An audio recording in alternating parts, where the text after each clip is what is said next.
Good morning, football fans. Welcome to another episode of Everything Football. As you can set my alarm ready to go. I am your host, Giovanni Witter, and today we are back with another episode, second episode of the show. Today's episode, we will be talking about a few different topics. First topic is going to be a little diving into the Super Bowl predictions again, just to go over a little bit what we talked about in the first episode. Not only Super Bowl topics, but we're also going to be talking about the Pro Bowl and some suggestions that the NFL, could implement to maybe, make the Pro Bowl fun again, make it something that fans are actually excited to watch, excited to, look forward to. And then another topic we'll be talking about today is just the process of being like a high school kid who probably didn't get all the stars, didn't get all the rankings. The process of going from, an unranked high school player to being an NFL player or even getting to the pro level, because it's many ways to do it. A lot of kids these days, they think, oh, if you don't go D1, then you really don't have a chance, but that's not true at all. But like I said, we're going to dive into a few different topics today. I see everyone's joining. Good morning, everyone. Welcome to the stream. And yeah, let's dive into the first topic for today. So I'm actually going to be presenting just some quick stats for the people who were here in the last stream. Just going to talk about a little bit more about the Super Bowl. So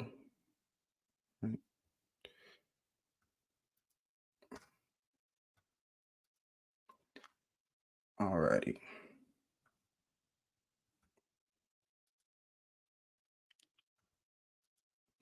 So first, as you guys know, I think the Chiefs are gonna win the Super Bowl. Like we went over last stream, Patrick Mahomes, it's hard to ever bet against him. The nasty defense of the Chiefs has just been heating up at the right moments. Just the perfect defensive schemes going up against Josh Allen, Lamar Jackson, and now they're going to be playing against Mr. Irrelevant Brock Purdy. So this should be an easy game for the Chiefs. Easy win for the Chiefs again. I'm trying to show you guys my screen right here. I don't know. It's loading right now. All right. Can anyone tell me if you could see? No, I don't believe so. Let me try that again.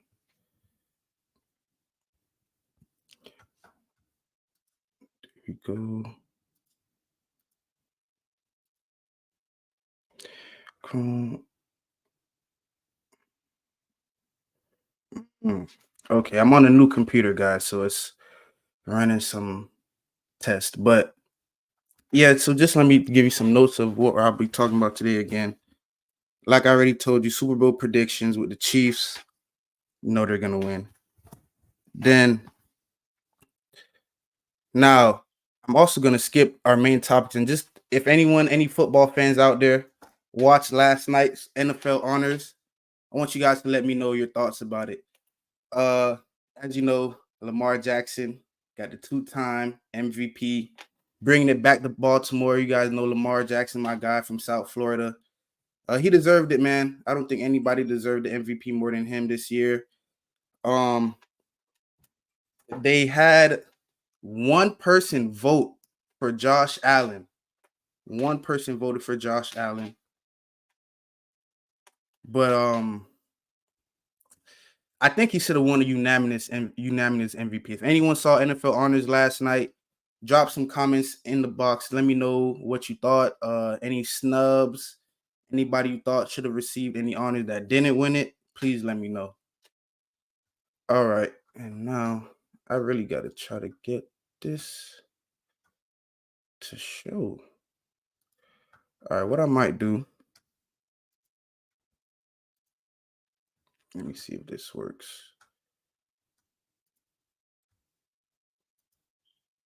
Boom. All right. So we're actually going to skip the Super Bowl topic and come back to it after.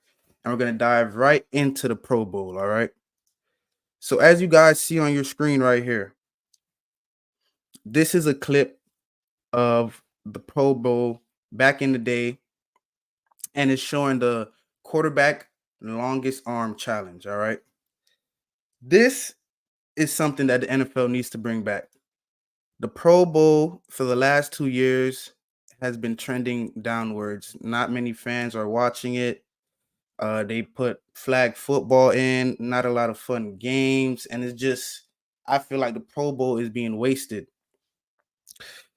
Just gonna show this clip really quick of the longest. Probably one of those three is going to come through with a good throw to win it. Day. That doesn't look too shabby. It looks pretty good to me. Looks like 73. Cordell Stewart Had a hard time getting that first ball in the grid to make it count so he can let the second one go. This year, he finally gets it in play. Harbaugh worries about this competition, the long-distance throw. He gets everything into it. Beautiful ball, yeah. Jim's excited. That's good for me. Yeah. That's good for me. It doesn't excite anybody else. He doesn't take it too seriously. He's looking for at least 74 yards to grab the lead, and that one looks good. 74 yards. Got a lot of spin on it. And it is long. He may have his 74. 74 yards by Brett Favre. Probably one of those three is going to come through with a good throw to So as win. you see right there, Brett Favre won a challenge of 74 yards. And I mean, you can just see the excitement of the crowd, of the players. Now I'm just gonna show you guys a small clip from the just one of the skill challenges from the 2024 Pro Bowl game.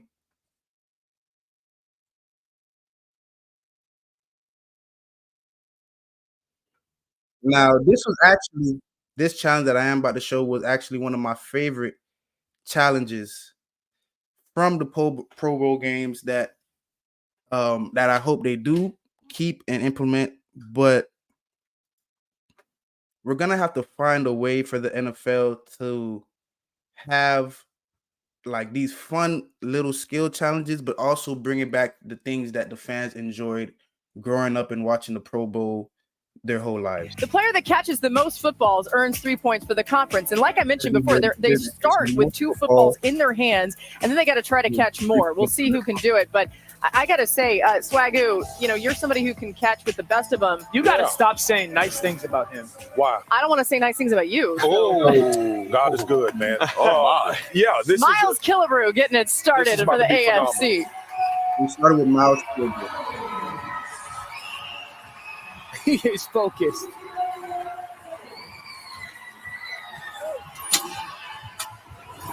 It's got to be Man, that soft. thing's flying. You can't fight the football. Oh, that was There you easy. go. There you go. Here with it. Just. Oh, So once they've caught one, Okay. they got to keep all They 3, just keep right? rotating through. let's go. Let's go. Is he going one-handed? Shahid. We There's a got reason Rashid. Peyton and I are not out there right now. We know nothing about punt catching, I'm so we about to cannot say. offer any advice or suggestions. This was the only time we could get you guys up here. As if your family didn't cover enough, your brother would be really good. A little bit of a problem with, not that much of a problem, but I know back in the day when you tune into the Pro Bowl, you're seeing players that are the best of the best in the league.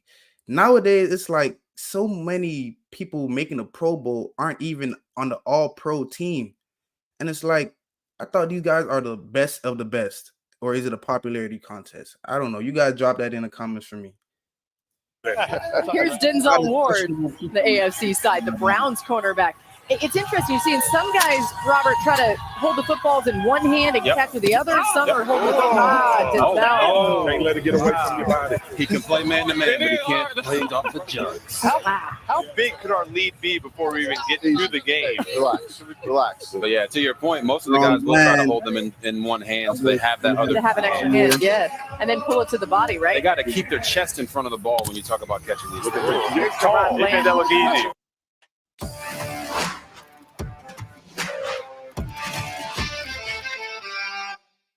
He's not worried about that. So easy. That was very smooth. The smiles, though, like they're a little relieved when it goes like, wait a second. I Peyton did and it. Eli, knowing that y'all Justin don't know Simmons. anything about catching a ball, what would your advice be to these guys? Well, I think it only harm them. We can only give them bad advice. Okay. That's that's the problem. What would you say, Paige? Yeah. Use your forehead. You got it. Okay. Here we go. Let's go. That's what I was looking for. Do those jokes ever? No, to get some new material. Did y'all ever play another position? Was it ever another position? I don't even have a Their special last name team is Manning. or defense. Oh my God, bro! Y'all were quarterback. But I agree with RG3. Keep it soft, right? Kind of give with it, right? There you Don't go. try to go out and meet the ball. Let it kind of come. I'm good. Peyton just agreed with me, so I'm all good now. Out of way. There you go. This guy's one of the top returners in the league. No, he's going to go now. He's a zoner for you. They practice that. I mean, these guys, the punt returners practice this. Yes, they do. At first lefty. First one going one hand lefty. We've seen guys like Christian McCaffrey catch like 7 or 8 of them. This young man here gonna have a phenomenal career. That doesn't count. Bad malfunction. That does not count. Hey, that's Shanked it. No, that's his fault. He's got to go help that. He gets another chance. So he still has to go catch it. You don't go catch No, it. do-over. It's got to be in the. That's what the cones It's not are like for. recess. They just do a do-over. Come on, Ro. Give with the football. Don't. That was a bad. Okay, Ro. That's He nice. got low. That's Like nice. a Raven right there, baby. Got low with Nice. soft. Soft Hey, with Ray Lewis out here, he could be. Let the popping that ball hit football. your chest. This guy can play. So far, Yeah. only one player eliminated, guys. So both these teams, for Peyton and Eli, they're There doing you go, really well. Sam. I like Sam that. Florida. That's how I talk to our We just been producers talking and about see if we give can make with this the happen. football. Guys, round 2 beginning. As you can see, the AFC with 4 points, the NFC with 5. Miles Killebrew starting off round 2. That means he's got 3 footballs. He's got to catch a point, and he did it. Nice job. Nice That's job. nice. What, trash talk? Hey, He going one hand. like he's Miles like, where do I put him all? So if you drop it, you're out. You're driving. Yes. You're out. I'm not gonna lie. I thought it was Jameer Gibbs. Wow. You thought they all look alike? Is that what you're saying? That's not what he was saying. That's easy. That looked easy. I'm kidding. That's easy. That looked easy. It is funny how some guys seem non-stressed at all, and others are kind of. But it doesn't really compare to the real Pro Bowl. Like, I mean, I know we all remember back in 2006 when Sean Taylor made that hit in the Pro Bowl. Man, I'll put that up for you guys right here. That hit right there. A lot of it. Brian Mormon is going to fake it on the run, and he's going to come up short. Oh! Sean Taylor. Phil, you talked in the first half. Remember, Reggie Wayne got out of Sean Taylor. Brian Mormon going back out onto the field, and that is why. Congratulated Sean Taylor. I don't know if it was a fake. It might be he just decided to run with it, but Sean Taylor came from about 30 yards back and just ran right to. Ran 2 and through. Whether it was his decision or not, guess what? It was a bad choice. Man.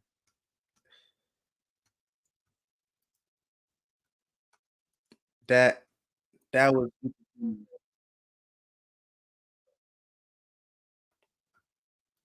But you guys can see the difference. Like the old Pro Bowl, the games, the challenges, it was just more fun, more like enthusiasm. Like what can the NFL do? I wrote some notes here. If anyone from the NFL is listening, of why the Pro Bowl sucks and what they could do.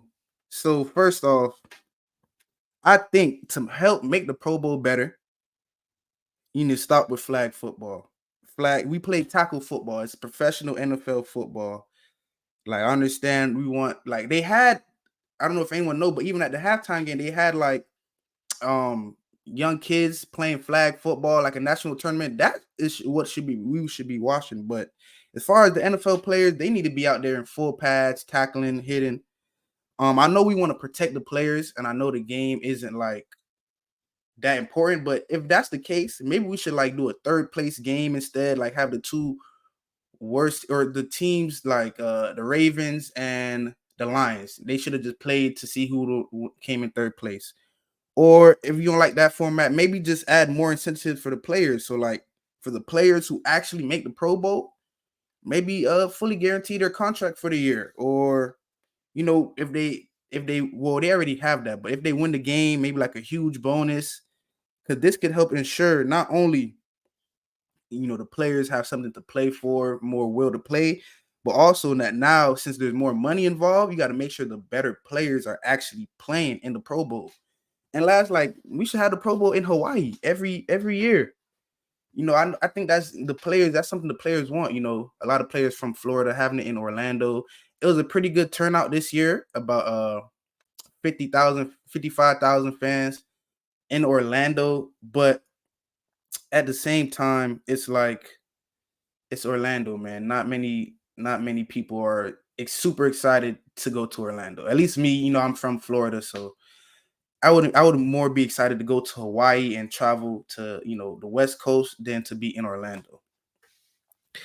With that being said, we're actually going to jump into our third topic today, which is something very important to me and a lot of people from my area, which is going to be, the process of being a young high school, middle school football player who, you might not have gotten that many looks, or you're going into your junior, sophomore, senior year, and you really haven't gotten that many looks.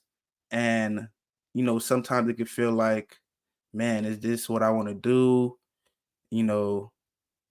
Then I see all my guys getting D1 offers, but I'm not getting none. Like, what should I do? What you should do is never give up. All right. Take that from me. I'm currently still in the process of fulfilling my dreams of getting into the NFL. I was just like you guys. I was an unranked high school recruit. I didn't get my first official offer until after my last season of high school football. I ended up getting around 3 to 4 offers from like smaller schools, like NAIA schools, D3 schools. And you can tell by the helmet, I ended up choosing the University of Mount Union. I ended up playing there for the last 4 years, 2018 to 2022. Honestly, my time at Mount Union, I would say, was a bit of an emotional roller coaster. It was a great experience. I met a lot of great guys, formed bonds for life.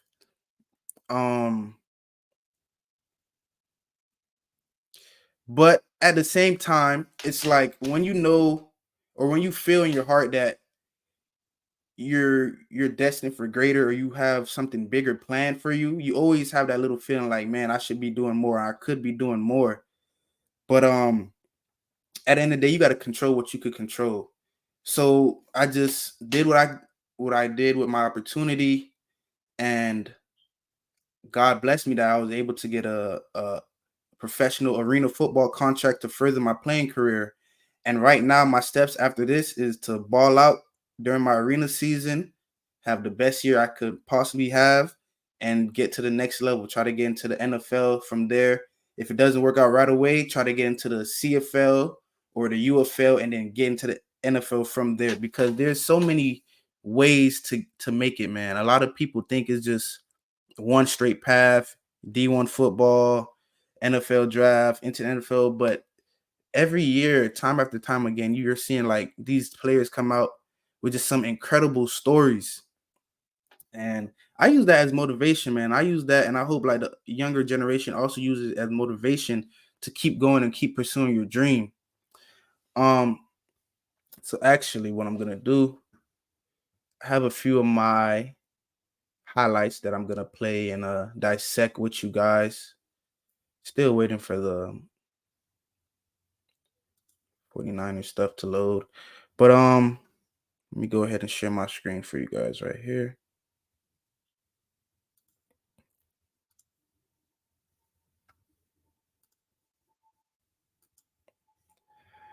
All right.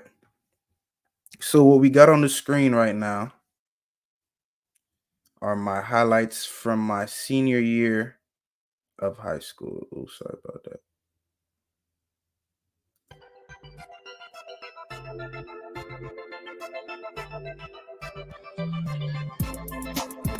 All right, so they're gonna highlight me before every play. Right here, from safety. This is one of my favorite plays. That's kind of why I put it first. I'm gonna go back on that. So I ain't gonna do this for every play, but I gotta do it for this one right here. I say this is my favorite play because if you guys know me, during high school, I started off my high school career at Flanagan High School, which I loved. It was my favorite high school out of all the high schools I went to. I went there my freshman and sophomore year. And sophomore year, I actually ended up getting moved up from JV to varsity, and we won the state championship. So I had a great time at Flanagan, but I transferred schools my senior year to Everglades High School, where I graduated from. It was a school also closest to my house.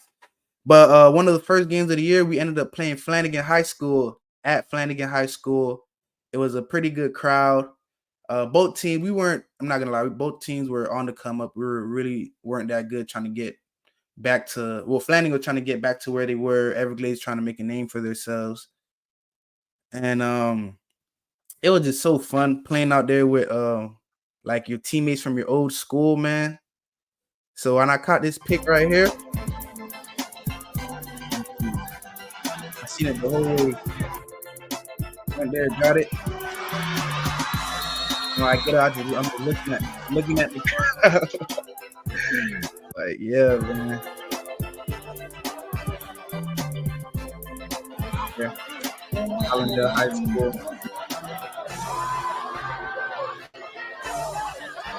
Yeah, man, like,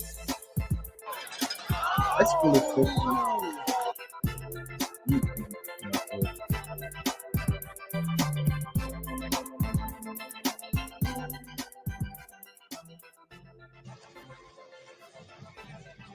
The most important thing to remember when you're in high school is just to make sure you're doing what you got to do on the field, off the field, and most important to make sure your grades are right, because no matter what, you're going to have some type of good grades to get into college. And that's the truth.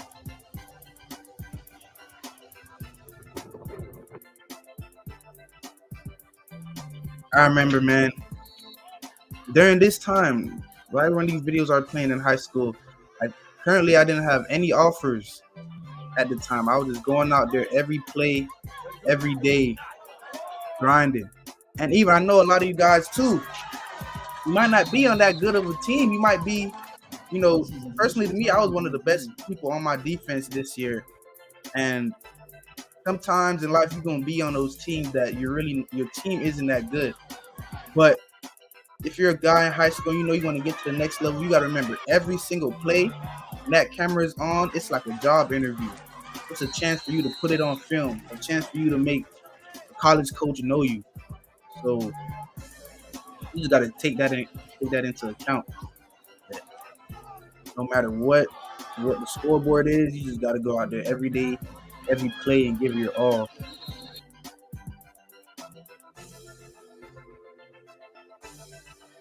Cornerback, stand them up, easy tackle for loss. Show off some speed right here. Man, this play right here. I'm at the top of the screen, that corner. I jogged over there. Still got it, man.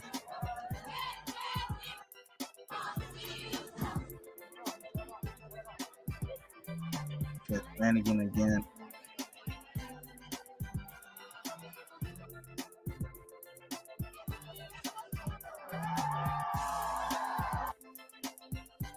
Oh, man, this play is so funny. This is against one of my good friends, Eric. We played with each other our whole little league. I was the one who had to pick him up. Like, come on, Brody. Cypress Bay High School. No, sir. No fly zone.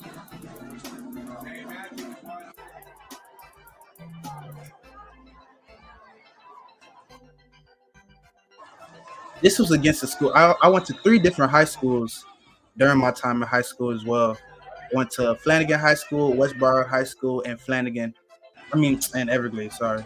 But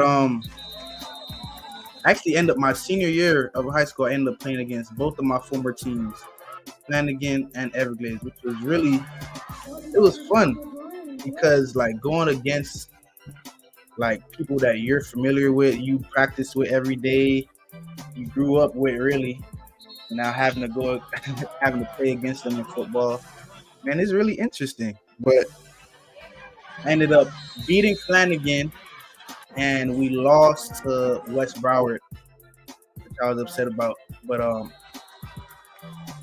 was actually happy for West Broward because that year they actually ended up going to the playoffs, and they went pretty far, but they lost to St. Thomas. And I had a lot of friends on the team and stuff, so it was like a little bit good and bad. Like it felt good to see them win, but bad. Like dang, I was just on the team, could have been with them. But everything's for a reason, man. Right here was against Western High School. Man, this year was I think one of the first year Western High School is starting to get back into it. As you guys know, I will be talking about a lot of high school football on here as well. But yeah, that was 2017. We were beating Western 7-6 that whole game. And last 5 minutes of the game, they scored 2 touchdowns to win 19-7. That was a heartbreaker right there. They went on to, I think they went all the way to states, or they lost the game before states that year. We went 2-8 and almost beat them. That's crazy. Right here I'm at corner. A little bit of offense PI, but I couldn't let him catch that. No fly zone. West Broward again. Man.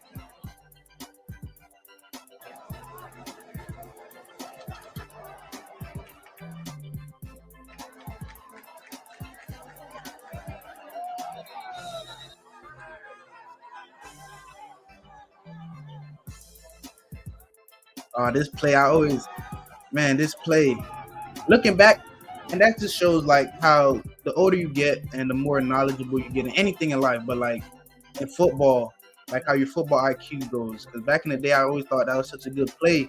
But looking back at it now, man, if I would have just ran to him instead of breaking down early, that would have been an even bigger tackle for loss. That's why it's good to watch film. It's always good to go back and break down your stuff. Honestly. This can be the last play right here.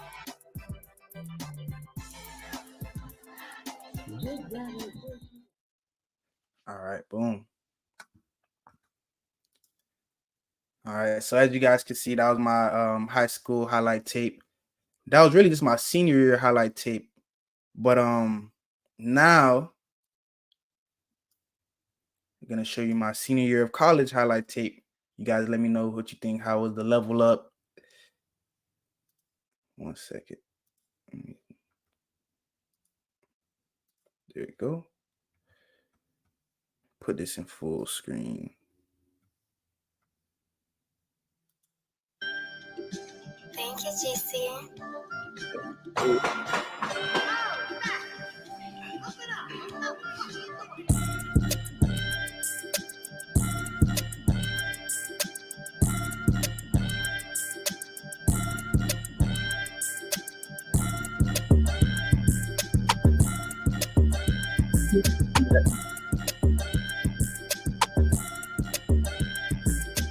Everybody, I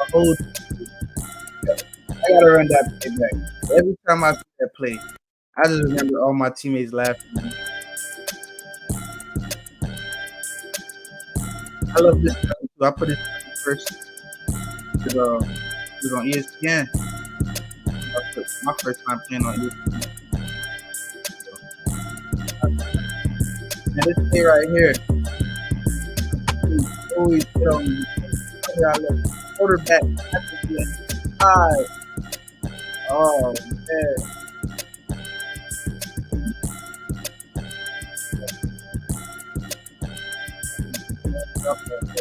But I was just thinking about how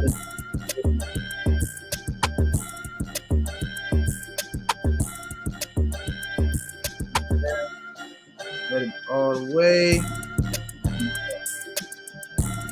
I remember one of my coaches tried to tell me I want to know how.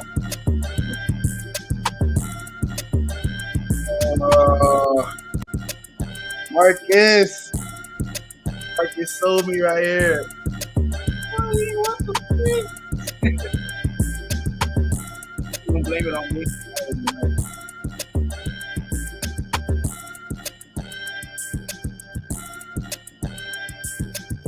I tell you, my college, I have fun in college. Really big. I really wish people that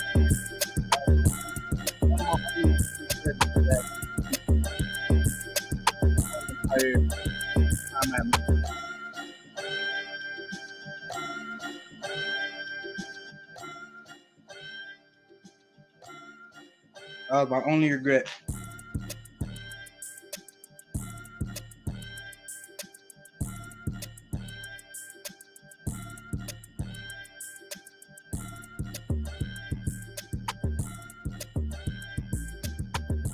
Thank you, Mom. Listen, I wish you would have won a championship at Mount. You know, they won a few years coming into Mount. That was the main reason a lot of people in my class committed to Mount Union, just because of our tradition to win national championships and everything. And I hope they do get back on track, you know, getting back to the big game and winning a championship. We haven't won one since 2017, but hopefully they'll be back.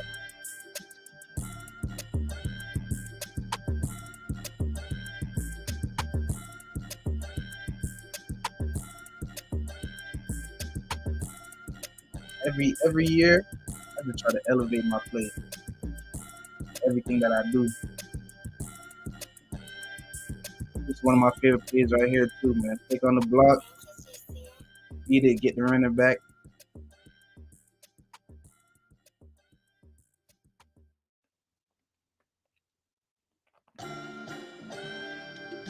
Thank you, GC.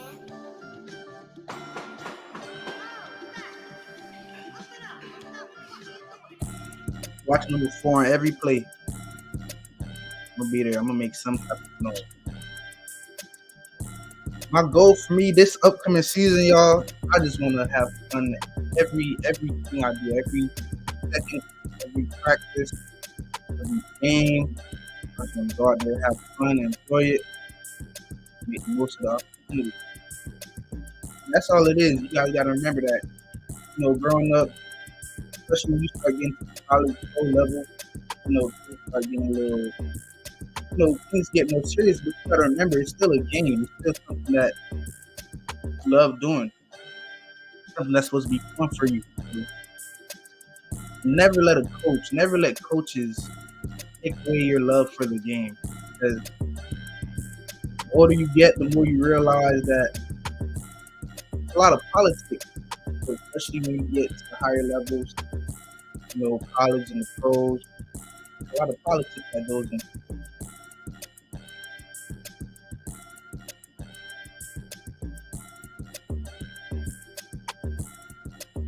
I just know hanging out there with my guys, I formed lifelong connections with people from all over the country that you know, they know if they ever need anything, they can reach out to me and vice versa. And that's what people fail to realize with football.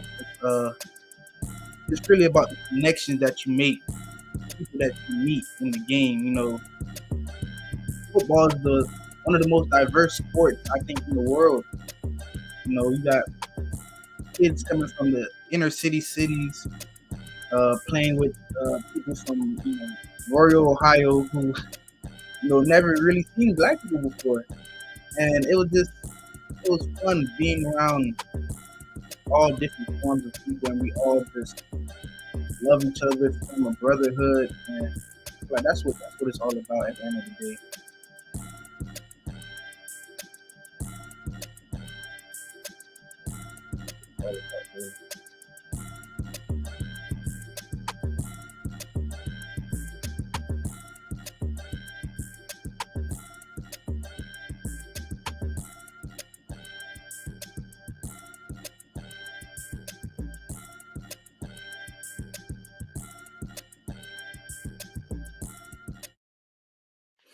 All righty.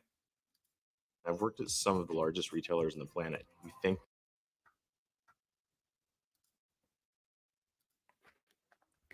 So yeah, that was my senior year of high school and then senior year of college tape. So you guys put some comments. Let me know how was the glow up, the differences. I can't wait to make my tape after this upcoming season, man. But yeah, like the process is it's gonna be different for everyone. You know, everyone comes into it differently. Like for example, if you are a parent or an older sibling and you have a younger sibling who's really into sports, try to make sure that they do go to a top level high school. The high school, if that's your goal and that should be everyone's goal to get a Bill O to Boston College. I definitely will talk about that soon. But like I was saying, the process from being a high school player to NFL player is really goes like this. Like from your senior to high school, the most important thing is getting that offer, getting a college that the coach is someone who has trust in you, who you could trust. They have a good system with teams that bring in pro level scouts, and a place, of course, that you're gonna be able to play. All right, you don't want to, even as a guy who's a 5-star recruit, and you're getting all these big name colleges, but if you're not gonna play, why would you go? You know what I mean? And that's why a lot of people see the transfer portal is so like crazy right now in college, but that's what a lot of guys are coming to the realization. Yeah, you went to this college for X, Y, and Z, but now I guess you weren't prepared to battle for that spot.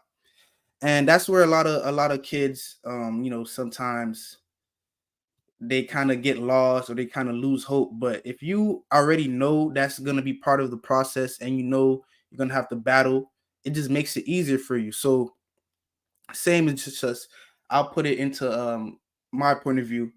I end up going to a D3 college. Okay, I definitely thought I had the talents and the skills to go D1. For whatever reason, I didn't. But I knew that coming in, if I wanted to go pro or make it to the NFL, I would have to work twice or 3 times as hard as my teammates. That's just something I knew starting off. And so I did, and I continued to do so. And even after my senior season, I graduated December of 2022. I spent majority of last year, 2023, going to various camps, talking to coaches, sending my film out. And it was a process, and it's still a process. But literally the last month, I believe late November or early December, I actually got a call from a teammate of mine who got in contact with a coach for me. That's why it's so good to have good teammates and good connections. He got into contact with a coach for me, and he says, "Hey man, he saw your highlight tape. He said, he's real interested and he likes what he saw." So one thing led to another. Me and the coach ended up talking on the phone, and that's how I got my contract. And like I said, man, you never know, right? You never know. So all you could do is wake up every day, give it all you got, try your hardest, and you never know how far as far as it can take you. And just trust God, because at the end of the day, you can't really do everything on your own, no matter how much you want to do everything on your own, which was something that it was very hard for me, and it's still something I faced with, because I went basically 18 years of really just trying to keep my head down, not ask for much, try to like fly under the radar.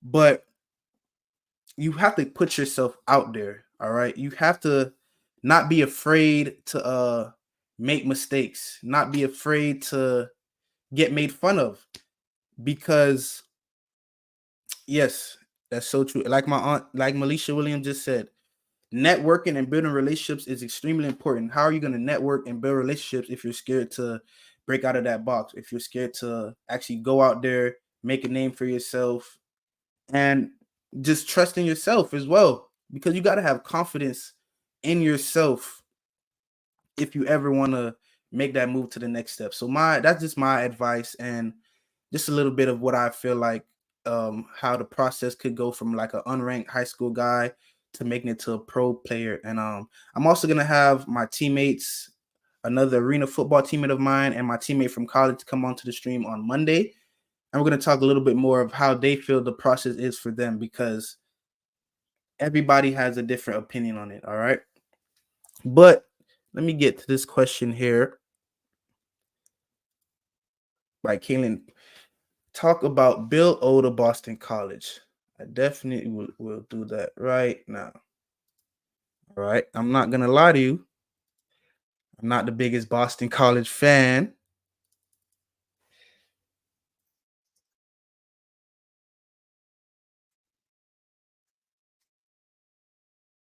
But seems like he is going to be joining Boston College as the head coach. Bill O'Brien from the Patriots.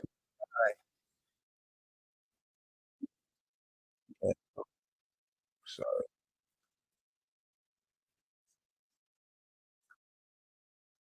Go. On air. Boston College looks like they're ready to make their hire. Bill O'Brien has reportedly been named as the favorite to get this job.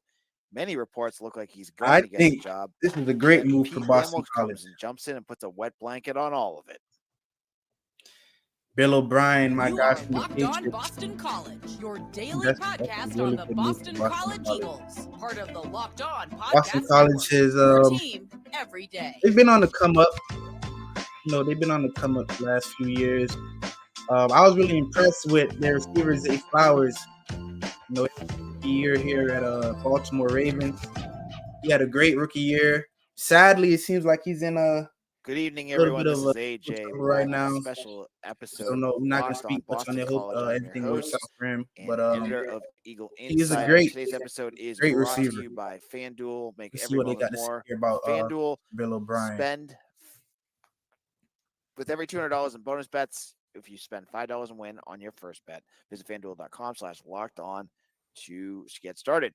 All right, I went live about an hour ago, and I was saying, well, hopefully there won't be any thing, but I do want to talk a little bit about this. So let me go ahead and look at what I'm searching up. This is a request, so talk a little bit about Bill O'Brien.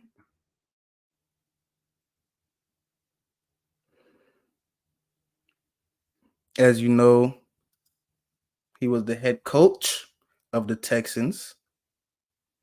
He also worked for the Patriots. That's where I know Bill O'Brien from, his time at the Patriots. I was a big Patriots fan when they had Tom Brady.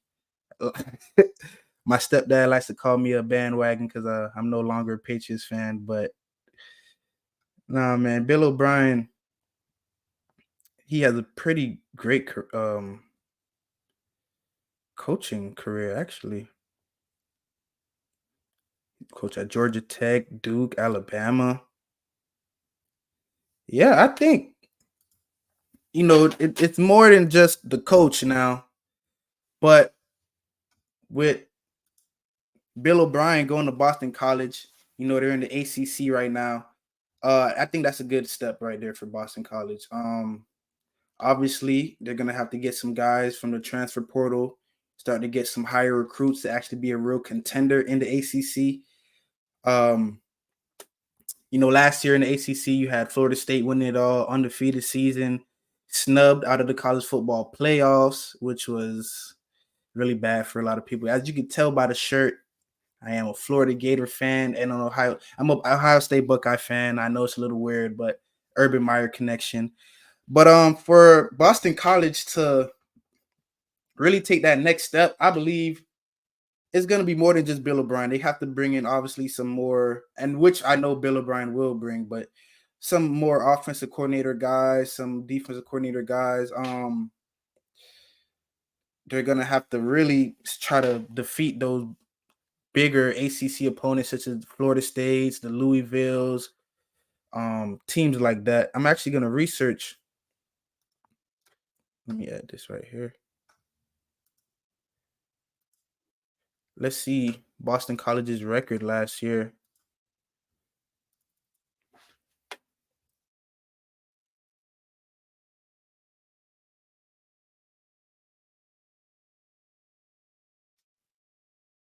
Oh, ESPN. There we go. So Boston College was 7-6 last year, 3-5 in conference, which is not good at all. Their first game was a loss to NIU. That's a pretty bad loss. Second game, they beat Holy Cross by 3 points. They lost to Florida State 29-31, which it was a close game. Close game against Florida State, but then they got beat pretty badly, 28-56 at Louisville. We all know Louisville went on to lose to Florida State in the ACC championship game. They beat Virginia by 3, beat Army by 3, soundly beat Georgia Tech, beat UConn by 7 points. I mean, they were winning they were winning games, but not by much. It looks like they ended the year in conference play with 3 consecutive losses, losing at home versus Virginia Tech, on the road to Pittsburgh, and at home again versus UM. What they can say positive happened is that they ended up beating SMU in their Wasabi Fenway Bowl 23-14. But yeah, I mean, mid-level season for Boston College. 7-6. I mean, the fans can't be too mad at that record, considering that they went 3-9 in 2022. So, with the addition of Bill O'Brien, I feel like I'm not gonna say they're gonna be contenders in the ACC right away, but I think they could get to around 8 to 9 wins this year and then start building on from there. Definitely. All right, now I have this a video file. There we go.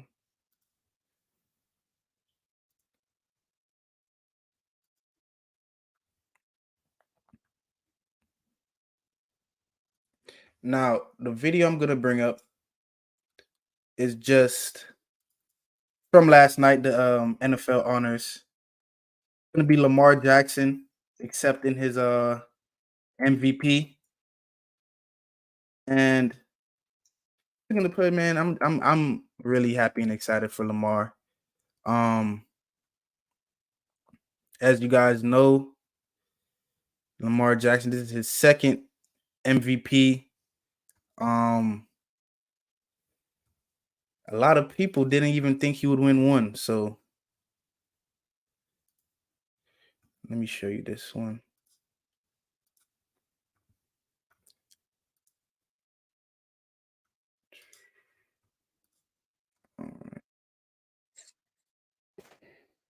Level if you weren't making a seismic impact at all the levels leading up to it. But to be the most valuable, you have to stand out in a field of standouts, just as these men did. Your finalists for most valuable player. My friend, I'll say it clear. 30, Josh Allen, State my case, Lamar, of which I'm certain. and Christian. Here we go. Prescott has had an MVP type season. You can't quarterback any better than that. But through it all, Brock Purdy. when there was This guy's exceeding all expectations. I ate it up and spit it out. Lamar Jackson is the reason that this offense goes. And I The MVP right there. and did it more. I know who the MVP is. It's Lamar Jackson. For No QB is more important to their team than Josh Allen. McCaffrey, the touchdown machine. That's the most dangerous guy in this offense. How do you stop him? See him in a few days. Best running back in the league, man. Offensive player of the year, Christian McCaffrey.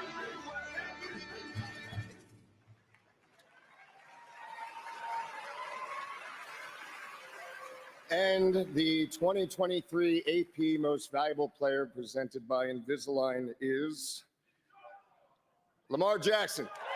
Yeah.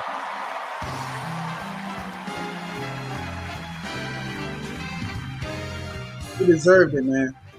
He deserved it. I mean, a lot of fans, not a lot, maybe just negative ones I see on Twitter. I don't think anyone else deserved the MVP.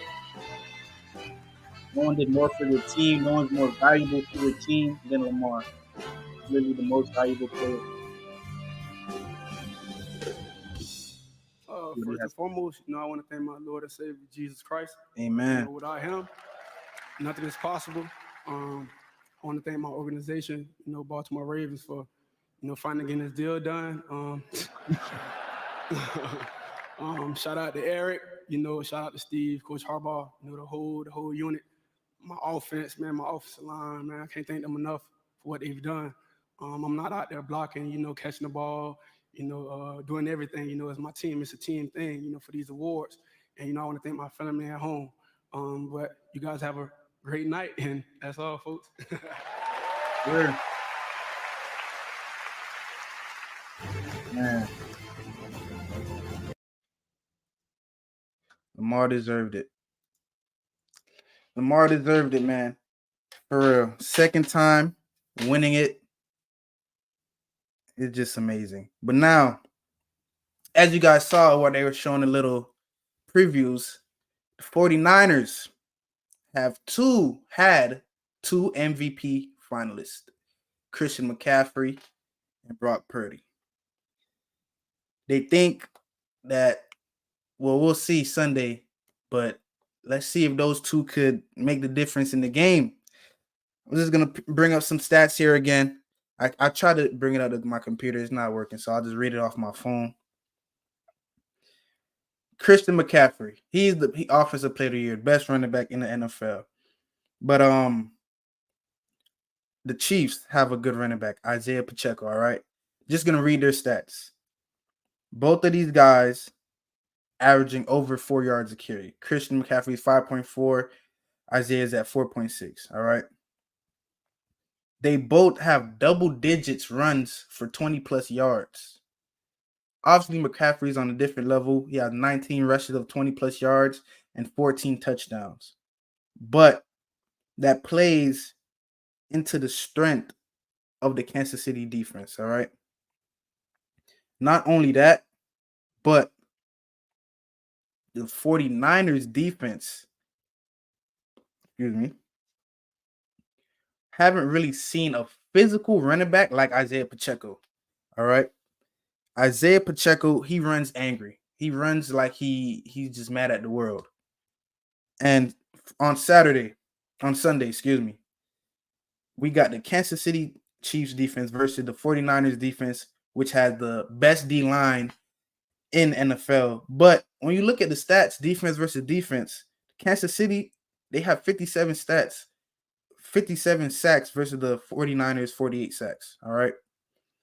They have 9 fumble recoveries to 49ers, 6 fumble recoveries, and they force 14 fumbles to the 49ers, 10. So that tells me right there that the Chiefs know how to get the ball out, all right? They know how to punch that ball out and get it back to their defense. 49ers, what they're really good at on defense is getting interceptions. So that's what Mahomes is going to have to be careful with, not forcing the ball downfield into double coverage, which he probably most likely wouldn't. But we know how Pat gets sometimes when he's having a good game. He's going to take some chances. And if the 49ers really want any chance to stay in this game, they're going to have to capitalize on Patrick Mahomes making a few questionable throws. All right. And I'm going to do this comparison again. But as you see, I saw Brock Purdy in the MVP finalist, but I didn't see Pat Mahomes. So we're gonna compare their stats side by side to see exactly what. Now, I'm gonna be honest. This hasn't been Pat's best year, but Kansas City is the favorite to win the Super Bowl. They're back in the Super Bowl again. They beat the AFC, so anything can happen. But back to the stats. Now completion percentage. Brock Purdy has a higher completion percentage, 69%, to Patrick Mahomes, 67%. All right.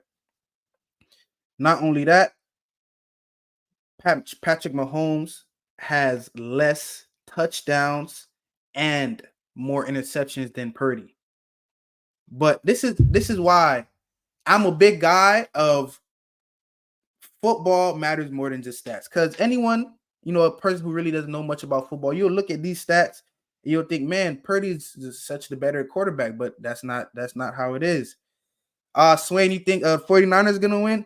I think it's going to be a good game, bro. I really think it's going to be a good game. Purdy and McCaffrey, they have the tools. They have what it takes to lead the 49ers. But, man, I just been watching the Chiefs, that defense, the way Patrick Mahomes has been heating up. And you got to remember, Andy Reid, man, he's the head coach. He's going to have his guys ready to go. So I do think it's going to be a good game. And I know, especially for in the NFL, they say it's never good to go head versus head. But as you saw, Lamar Jackson, the MVP, his team, the Ravens, they handled the 49ers soundly in the regular season. But they just, when the Chiefs came along, man, they couldn't handle. Brock Purdy, 2 touchdowns. I mean, honestly, he could have 2 touchdowns. I believe if it's a competitive game, Brock Purdy should have anywhere between 2 to 3 passing touchdowns. But I believe Patrick Mahomes might have 3 to 4. 3 to 4. Yep, Christian McCaffrey. That's the guy we're really going to have to be worried about as a Chiefs fan, or anyone who wants the Chiefs to win, is that Christian McCaffrey is one of the best running backs in the history of football. He's the best white running back in the history of football ever, for sure. Christian McCaffrey's on another level, man. He could run it. He could catch it. I wouldn't be surprised if he could throw it. So as the Chiefs defense, you're going to have to try to find a way to limit Christian McCaffrey on the ground. Now, I don't know if a lot of people know, with Deebo Samuel, he's been a little banged up in the playoffs. So it would actually, if I was the Chiefs, I would be more having my eyes on Ayuk, the receiver, because he's been heating up at the right time. You still got to watch Deebo. He's still Deebo Samuels. He still could create separation, still could get open, but he's just been a little banged up.